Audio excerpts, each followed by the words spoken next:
오늘 우리에게 주시는 하나님의 말씀은 고린도전서 15장 35절에서 58절 말씀입니다. 형제자매 여러분, 내가 말하려는 것은 이것입니다. 살과 피는 하나님 나라를 유산으로 받을 수 없고 썩을 것은 썩지 않을 것을 유산으로 받지 못합니다. 보십시오. 내가 여러분에게 비밀을 하나 말씀드리겠습니다. 우리가 다 잠들 것이 아니라 다 변화할 터인데 마지막 나팔이 울릴 때 눈 깜박할 사이에 호련히 그렇게 될 것입니다. 나팔 소리가 나면 죽은 사람은 썩어 없어지지 않을 몸으로 살아나고 우리는 변화할 것입니다. 썩을 몸이 썩지 않을 것을 입어야 하고 죽을 몸이 죽지 않을 것을 입어야 합니다. 썩을 이 몸이 썩지 않을 것을 입고 죽을 이 몸이 죽지 않을 것을 입을 그때 이렇게 기록한 성경 말씀이 이루어질 것입니다. 죽음을 삼키고서 승리를 얻었다. 죽음아, 너의 승리가 어디에 있느냐? 죽음아, 너의 독침이 어디에 있느냐? 죽음의 독침은 죄요, 죄의 권세는 율법입니다. 그러나 우리 주 예수 그리스도를 통하여 우리에게 승리를 주시는 하나님께 우리는 감사를 드립니다. 그러므로 나의 사랑하는 형제자매 여러분, 굳게 서서 흔들리지 말고 주님의 일을 더욱 많이 하십시오. 여러분이 아는 대로 여러분의 수고가 주님 안에서 헛되지 않습니다. 아멘. 하나님의 말씀입니다. 여러 가지 어려운 일이 참 많으실 겁니다. 한 주간을 어떻게 지내셨는지 궁금하기도 하고 또 기도하는 마음이 때때로는 많이 아프기도 합니다. 그러나 우리가 겪는 문제보다도 주님은 훨씬 더 크시고 놀라우신 것을 정말 믿으시기 바랍니다. 그래서 힘들 때일수록 더욱 주님을 바라보게 되기를 진심으로 축복합니다. 목회자들이 만나면 앞으로 많은 교인들이 교회를 떠나게 되지 않을까 그런 걱정들을 합니다. 교회에 모여서 예배하지 못하는 시간이 길어지고 이렇게 온라인 생방송으로만 예배하는 그런 것 때문에 오는 영향이 걱정스럽습니다. 그러나 또 한편으로는 저는 그런 생각도 듭니다. 그동안에 우리가 정말 예수를 믿고 살았는지를 점검해 보는 그런 시기이기도 하다는 것입니다.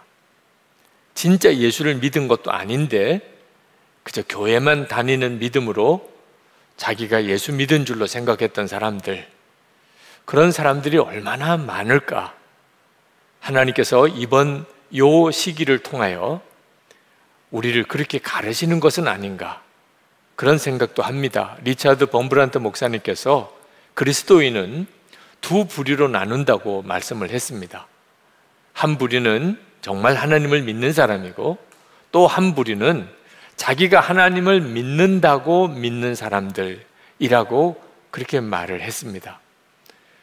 착각하고 있는 분들, 내가 하나님을 믿는다고 믿는 사람들은 이런 어려운 일이 생길 때 견뎌낼 수가 없습니다.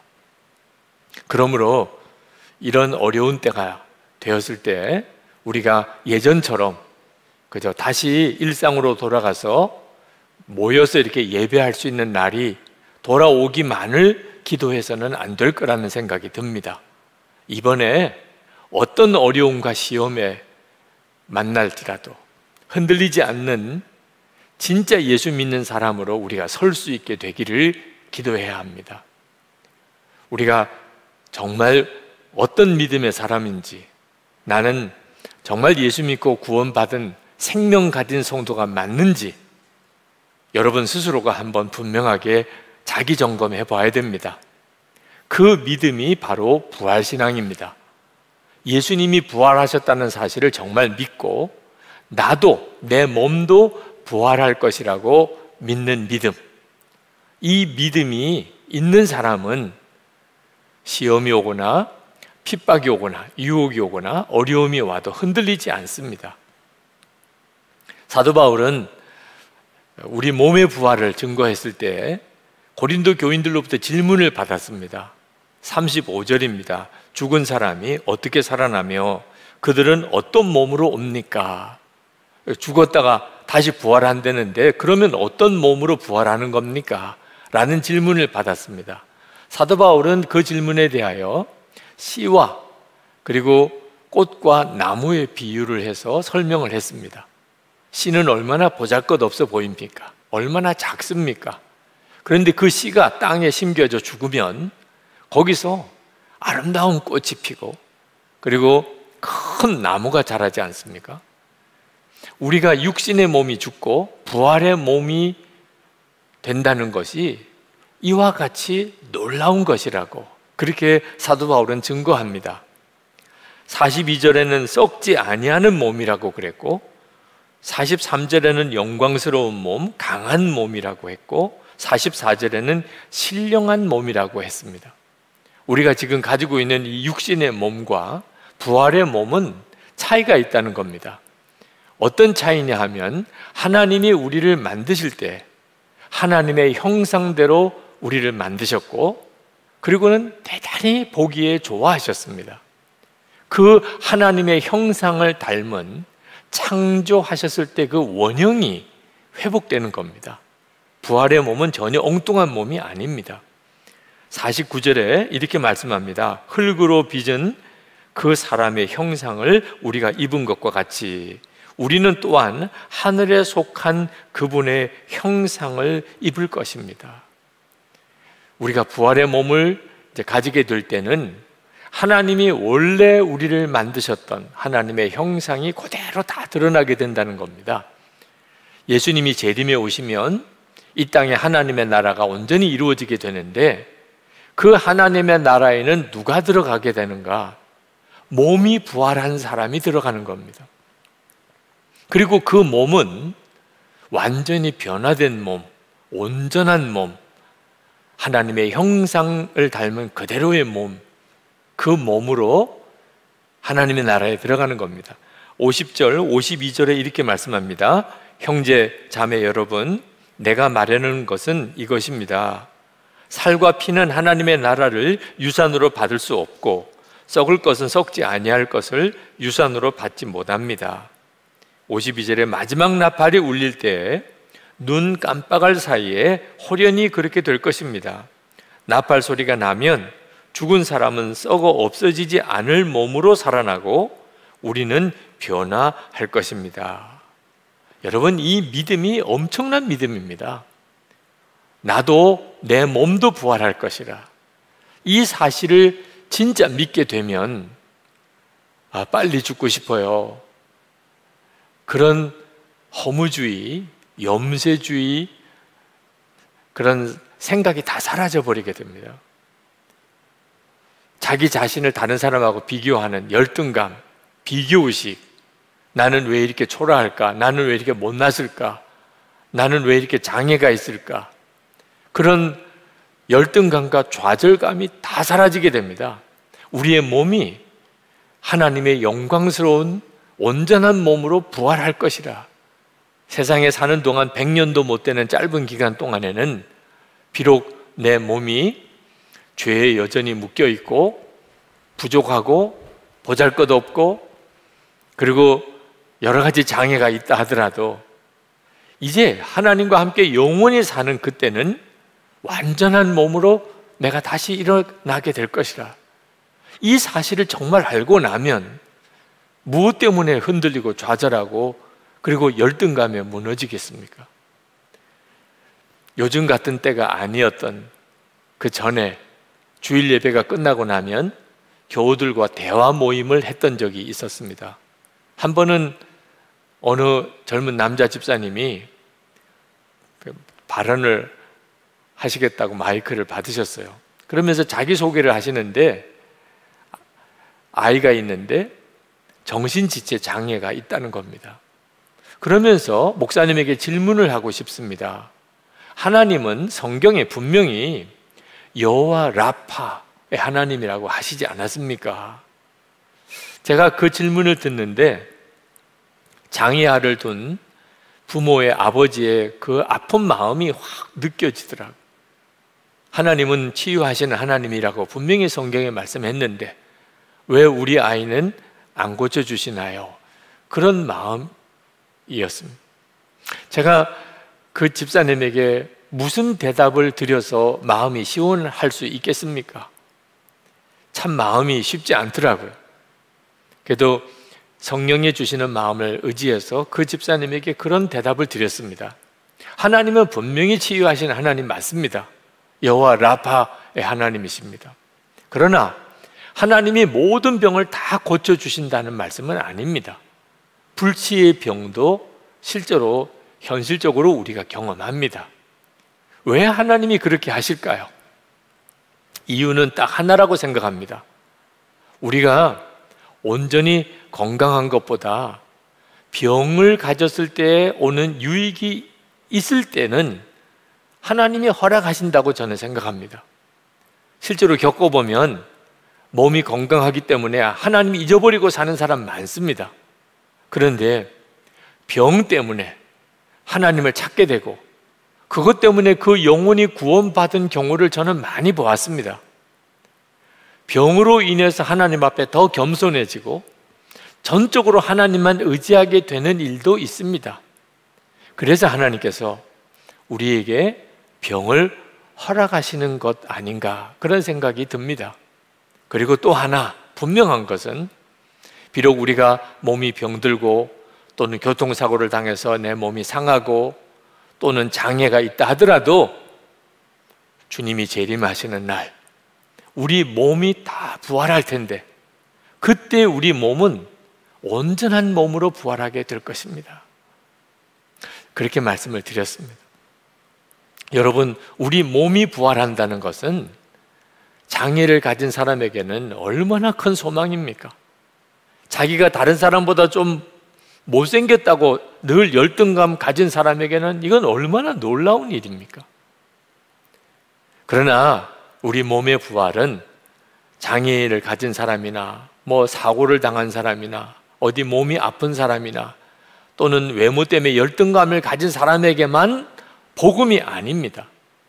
모든 그리스도인에게 이거는 엄청나고 놀라운 복음입니다. 죽음을 이기는 권세 있는 믿음이기 때문에 그렇습니다. 실제로 사도 바울은 우리의 몸도 부활한다는 사실을 그가 알게 되면서 그는 사망을 꾸짖는 자가 되었습니다. 오늘 성경에 보면 사도 바울이 55절에 이렇게 죽음을 조롱합니다. 죽음아, 너의 승리가 어디 있느냐? 죽음아, 너의 독침이 어디 있느냐? 저는 이 구절을 읽을 때 그렇게 마음이 통쾌한 마음이 들었습니다. 실제로 사람들은 다 죽음에 매여 삽니다. 죽음을 두려워하며 삽니다. 죽음 앞에서 왜 그렇게 우리가 초라해지고 왜 그렇게 모든 게 다 허무해지고 왜 그렇게 모든 게 슬퍼지고 왜 그렇게 우리 자신이 약해지냐 말입니다. 실제로 베드로가 예수님을 그렇게 사랑하는 수제자였잖아요. 그런데 예수님을 3번씩이나 부인하고 저주까지 하게 된 이유는 죽음의 두려움 때문이었습니다. 죽음이 두려우면 그러면 십자가의 길을 가지 못합니다. 이것이 우리 자신이 가지고 있는 한계입니다. 그런데 우리를 바로 그 죽음의 두려움에서 건져주시려고 예수님께서 오신 겁니다. 십자가에 우리와 같이 죽으셨고 그리고 다시 부활하신 이유, 저와 여러분을 죽음의 두려움에서 건져내시려고 하신 것입니다. 히브리서 2장 15절에 또 죽기를 무서워함으로 일생에 매여 종노릇 하는 모든 자들을 놓아주려 하십니다. 우리가 진짜 예수를 믿고 있는지, 죽음을 두려워하지 않는 권세 있는 믿음이 있는지를 보면 알 수 있는 겁니다. 지금 이 시대에 코로나19 확산으로 인해서 여러 가지 두려움과 염려가 우리를 엄습하고 있는 이때 내가 진짜 구원받은 예수 믿는 사람 맞나? 죽음도 두렵지 않은가 하는 것을 보고 확인해 보라는 것입니다. 그동안에 우리는 어떤 사람이 예수를 믿는다고 하면 그 사람의 신앙생활을 도와드리고 양육해 드렸습니다. 교회 생활 안내하고 예배 드리는 생활을 가르치고 기도 생활을 가르치고 성경 읽고 묵상하는 법을 가르치고 믿음이 조금 자라면 세례를 받게 하고 교회에 직분도 주고 교회 봉사도 하게 하고 어려운 사람 돕게도 하고 나가서 예수 안 믿는 사람 전도도 하게 하고. 그런데 한 가지 우리가 예수 믿는 사람에게 말해주지 않으려고 하는 것, 늘 조심하는 것은 예수 믿으면 고난도 받는다, 순교할 수도 있다, 이 말은 거의 금기어처럼 입에 담기 힘들어 했습니다. 왜냐하면 그런 말 들으면 예수 안 믿겠다고, 예수 믿어서 고난을 당하고 심지어 순교까지 할 수 있다면 그러면 나 예수 믿는 거 정말 싫다고 그렇게 나올까 봐 조심조심해서 고난에 대한 이야기, 순교에 대한 이야기는 안 하려고 했었습니다. 그 말은 우리 자신도 그 점에 대해서 확신이 없었던 겁니다. 이런 믿음 가지고서는 코로나19 확산으로 인한 어려움, 이런 정도의 시험에 그냥 맥없이 넘어지게 됩니다. 진짜 믿음이 아니었던 것입니다. 초대교회 때는 달랐습니다. 그들은 예수 믿으려고 할 때, 세례 받기로 결심할 때 죽을 각오해야 했습니다. 순교할 믿음으로 처음 예수를 믿게 된 겁니다. 예수 믿으면 모든 거 다 뺏기고, 예수 믿으면 모든 인간관계 다 끊어지고, 예수 믿으면 감옥에 갇히고 죽을 수도 있다, 그래도 좋습니다, 이런 사람들만 예수 믿고 세례 받았습니다. 그러면 누가 예수 믿겠습니까? 그런데도 예수 믿는 사람이 계속 늘어났다는 거예요. 그리고 2000년 기독교 역사에 우리에게까지 이렇게 복음이 전해진 거 아닙니까? 복음이 진짜 복음이었던 거예요. 성령의 역사가 정말 있었던 것입니다. 그러니까 고난을 당하고 순교하는 상황에도 예수 믿겠다고 결단하는 일이 일어나게 된 거죠. 지금 우리에게 필요한 믿음이 바로 이 믿음입니다. 부활의 신앙, 그것은 곧 순교의 신앙입니다. 죽음도 두렵지 않는 그런 믿음인 것입니다. 주기철 목사님이 1944년 47의 나이에 순교하셨습니다. 최근에 주기철 목사님에 대한 글을 읽으면서 저 자신이 깊이 저를 돌아보는 시간이 있었는데, 바로 그 47살에 순교하셨다는 것 때문입니다. 저는 언제나 주기철 목사님은 저보다도 나이가 많으신 분이라고 생각을 했습니다. 그러니까 믿음이 그만큼 강하셨을 거고, 그러니까 그분은 그만큼 성숙한 판단도 하셨을 것이다. 그런데 어느덧 보니까 제가 순교하셨을 때 주기철 목사님보다 훨씬 나이가 많은 사람이더라고요. 주기철 목사님이 산정현교회에서 마지막 설교를 하셨을 때 그 설교 제목이 나의 5가지 소원입니다. 그 첫 번째 대지가 죽음의 권세를 이기게 하여 주시옵소서, 그 제목이었습니다. 제가 주기철 목사님의 그 첫 번째 대지 설교를 좀 요약해서 읽어드리겠습니다. 나는 바야흐로 죽음에 직면하고 있습니다. 나의 목숨을 빼앗으려는 검은 손은 시시각각으로 닥쳐오고 있습니다. 죽음에 직면한 나는 사망 권세를 이기게 하여 주시옵소서 기도하지 않을 수 없습니다. 사망 권세는 마귀가 사람을 위협하는 최대의 무기입니다. 죽음을 두려워 의를 버리며 죽음을 면하려고 믿음을 버린 사람이 얼마나 많습니까? 베드로도 죽음이 두려워 가야바의 법정에서 예수를 부인하고 계집종 앞에서 3번이나 맹세하였으니 누가 감히 죽음이 무섭지 않다고 장담하겠습니까?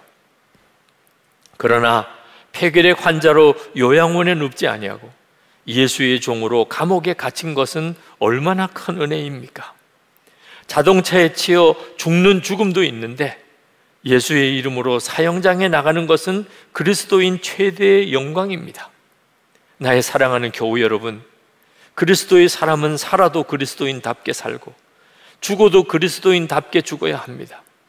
죽음을 무서워 예수를 저버리지 마십시오. 풀의 꽃과 같이 시들어 떨어지는 목숨을 아끼다가 지옥에 떨어지면 그 안이 두렵습니까? 한번 죽어 영원한 천국 복락, 그 안이 즐겁습니까? 나의 사랑하는 교우 여러분, 의에 죽고 의에 삽시다. 여러분, 예수는 살아계십니다. 그러니 예수로 죽고 예수로 삽시다. 그 설교 마지막에 내 영혼을 주님께 부탁합니다 하고 설교를 마치셨습니다. 지금은 순교의 시대가 아닙니다. 예수 믿는다고 감옥에 끌고 가거나 죽이지 않습니다. 그러나 주기철 목사님의 그 신앙과 지금 우리의 신앙이 달라서야 되겠습니까? 똑같이 예수 믿는 거 아닙니까?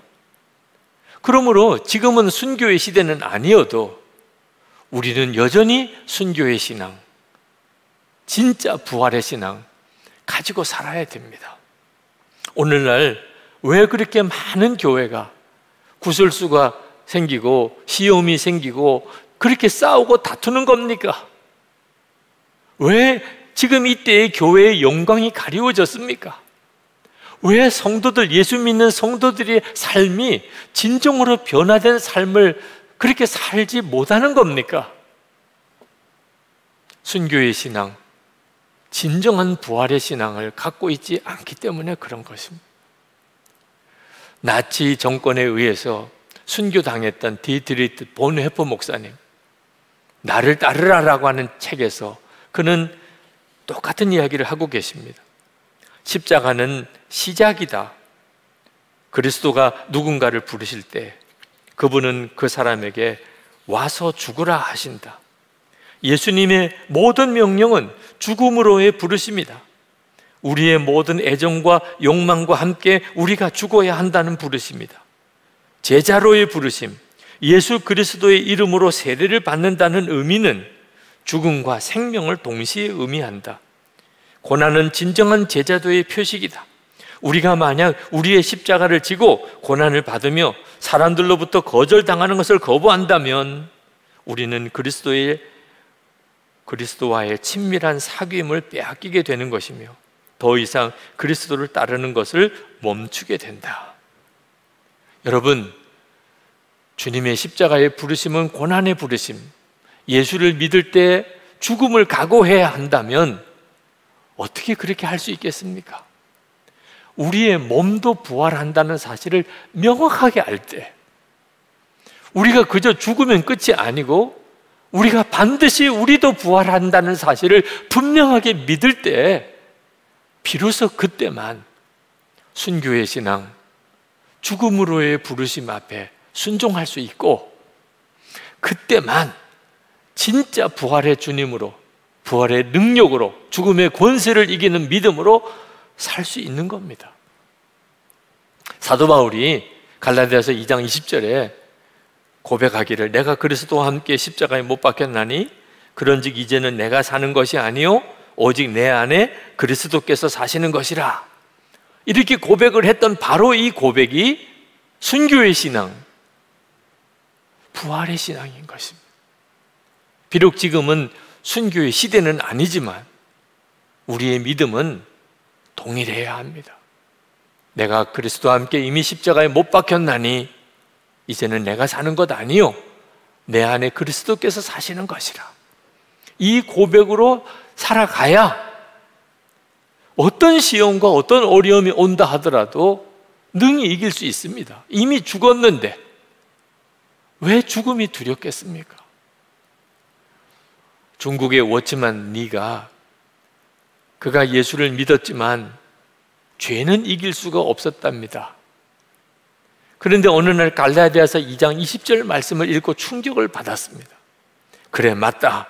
내가 이미 죽었구나. 죽은 자만이 죄에서 해방될 수 있구나. 그렇다면 이제부터 나는 죽은 사람이지. 그리고는 그가 아래층으로 뛰어내려갑니다. 거기 주방 아주머니를 붙잡고 이렇게 외쳤습니다. 아주머니, 워치만 리라는 사람이 죽은 거 아세요? 그 사람은 이제 죽었습니다. 그리고 그는 자기가 아는 사람들을 만나러 다니면서 계속 똑같은 이야기를 했습니다. 워치만이 그 사람 죽었습니다. 그런데 그때부터 워치만리의 삶에 놀라운 일이 벌어지기 시작을 했습니다. 예수님의 생명의 역사가 일어나는 거예요. 자기 자신이 그것을 경험하게 된 거예요. 내가 예수님과 함께 이미 죽었다는 사실을 그가 진짜 믿고 그것을 고백하기 시작하면서부터 부활의 주님이 자기와 함께 계신 것, 자신의 삶에 역사하시는 것을 본인이 경험을 하게 된 것입니다. 지금 세상의 모든 것이 다 뒤틀어져 버린 것 같습니다.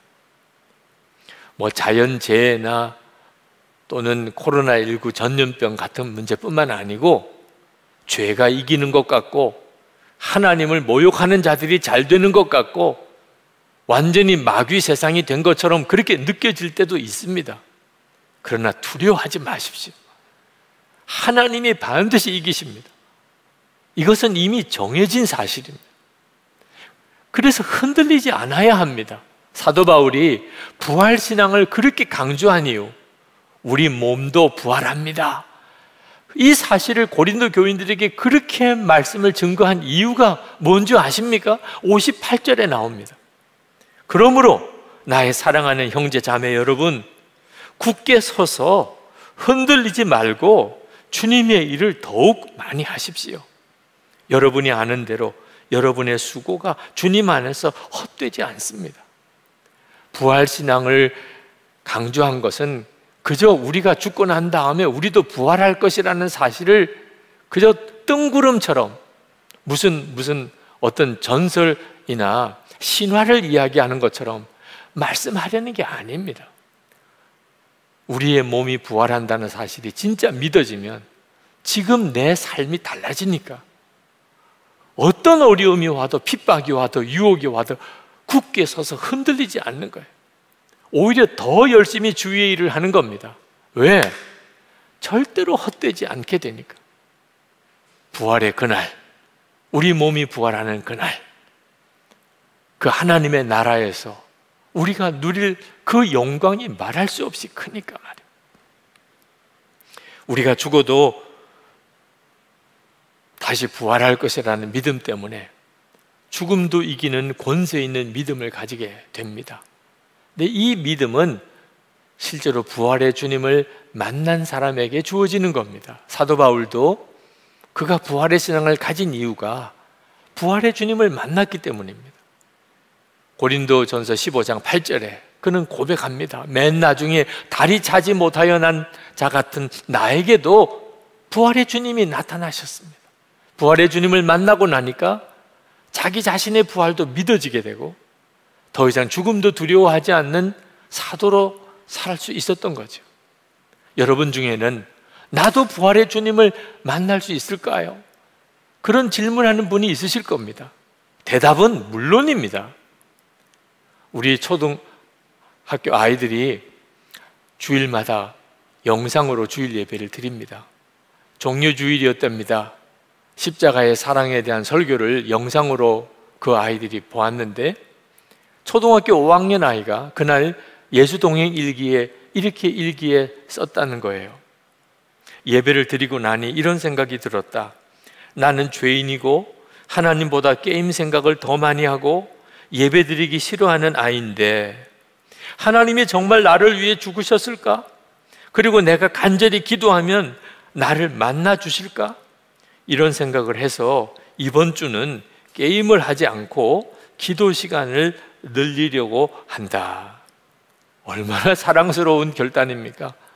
여러분, 이 아이에게 여러분은 뭐라고 대답을 하시겠습니까? 물론이지. 하나님은 너를 사랑하셔. 너가 게임을 좋아하고 예배 드리는 거 싫어해도 하나님은 너를 사랑하셔. 너가 정말 기도하면 하나님이 너를 만나 주시는 거 물론이야. 여러분, 그렇게 대답해 주지 않으시겠습니까? 여러분도 마찬가지입니다. 내가 부활의 주님을 만날 수 있을까? 내가 정말 주님과 그렇게 친밀히 동행하는 삶을 그렇게 살 수 있으며 나도 부활의 신앙을 가지고 살 수 있을까? 물론이지요. 하나님이 뭐라고 대답하시겠습니까? 내가 매일 일기를 쓰면 내가 그렇게 주님을 만날 수 있을까? 이번 특별 새벽 기도에 내가 마음을 정하고 한번 참석해서 그렇게 하나님께 간절히 기도하면 주님이 내 영안을 열어주실까? 물론이죠. 우리 주님이 얼마나 그것을 원하시겠습니까? 여러분, 그저 옛날처럼 그저 교회나 잘 다니게 해주세요. 이제 그렇게 기도하지 맙시다. 이번 기회에 어떤 일이 있어도, 심지어 그것 때문에 내가 순교해야 한다 할지라도 흔들리지 않는 진정한 믿음, 예수 그리스도를 정말 믿고 주님을 바라보고 주님과 동행하는 그 믿음으로 주님 나를 세워주옵소서. 이제 우리 같이 기도할 때 그것이 우리의 오늘의 기도 제목이 되었으면 좋겠습니다. 하나님, 제가 온전한 믿음으로 서기 원합니다. 하나님, 제가 예수를 믿었는데 정말 순교의 신앙, 그 신앙이 가능해지는 바로 부활의 믿음, 제가 분명하게 붙잡게 해 주옵소서. 그래서 우리 삶의 가정의 일터의 교회 안에 부활의 역사가 실제로 체험되게 해 주시옵소서. 우리 다 같이 기도하겠습니다. 은혜와 사랑에 충만하신 하나님, 놀라우신 하나님의 역사하시고 인하여 주님을 찬양하며 간절한 마음, 발성한 내 심령 주님 앞에 찬양하며 사랑하는 성도들에게 주님의 은혜를 보여주시기 바랍니다. 마음의 기쁨과 주님 만나주시고 만져주시고 역사하시기를 주님의 역사하시기를 하나님의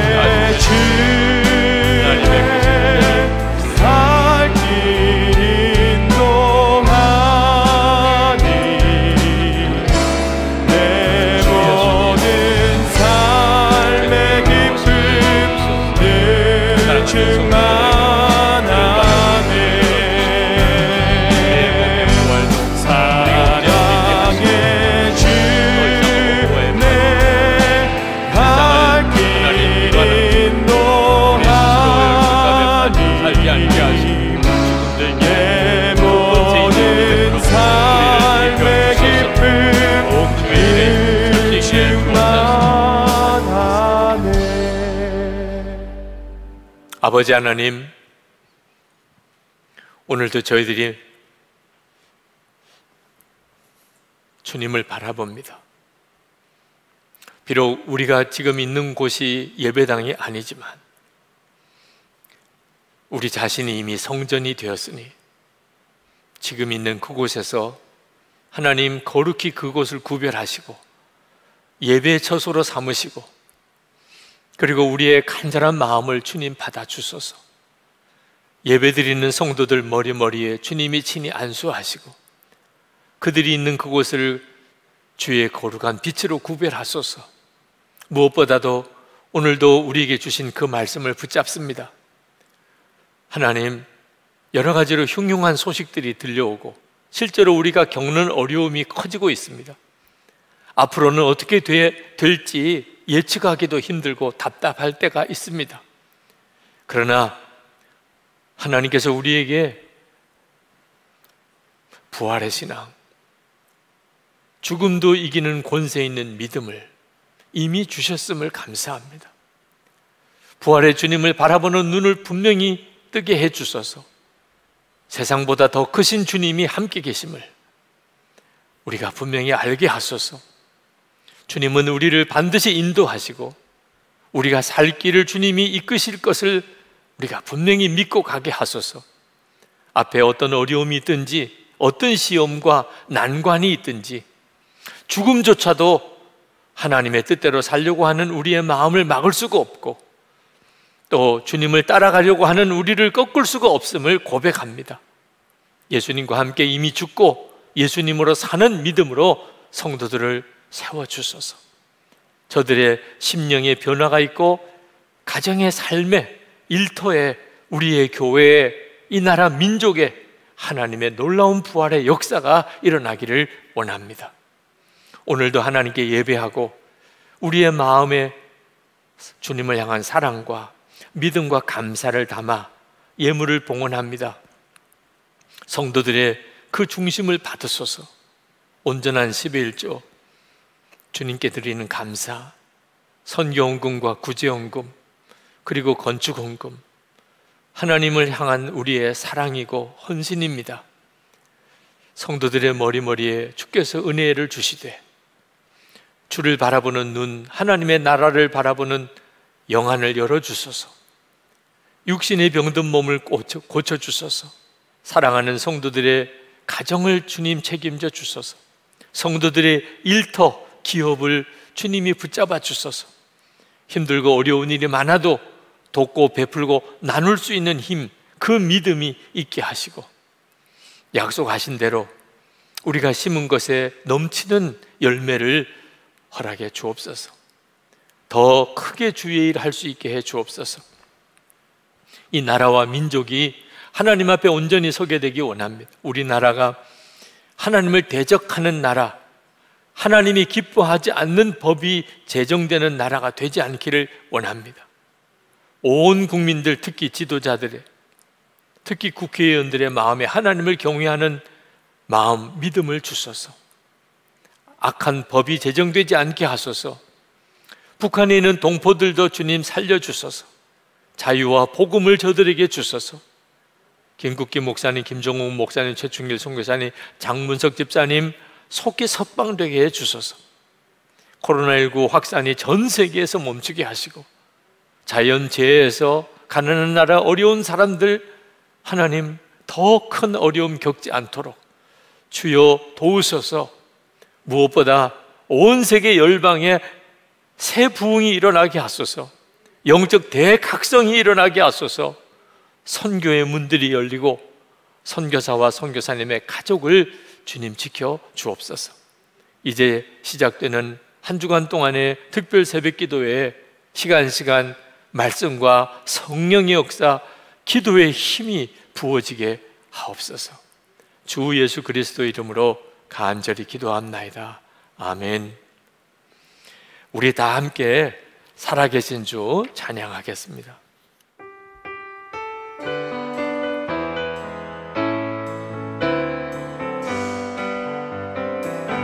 주 하나님 독생자 예수 날 위하여 오시었네. 내 모든 죄 다 사하시고 죽음에서 부활하신 나의 구세주, 살아계신 주, 나의 참된 소망, 걱정 근심 전혀 없네.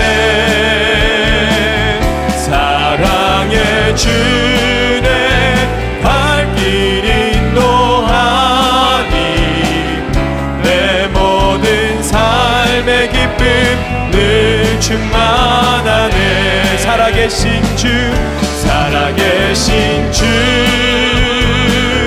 나의 참된 소망, 걱정 근심 전혀 없네. 사랑의 주내 발길 인도하니 내 모든 삶의 기쁨 늘 충만하네.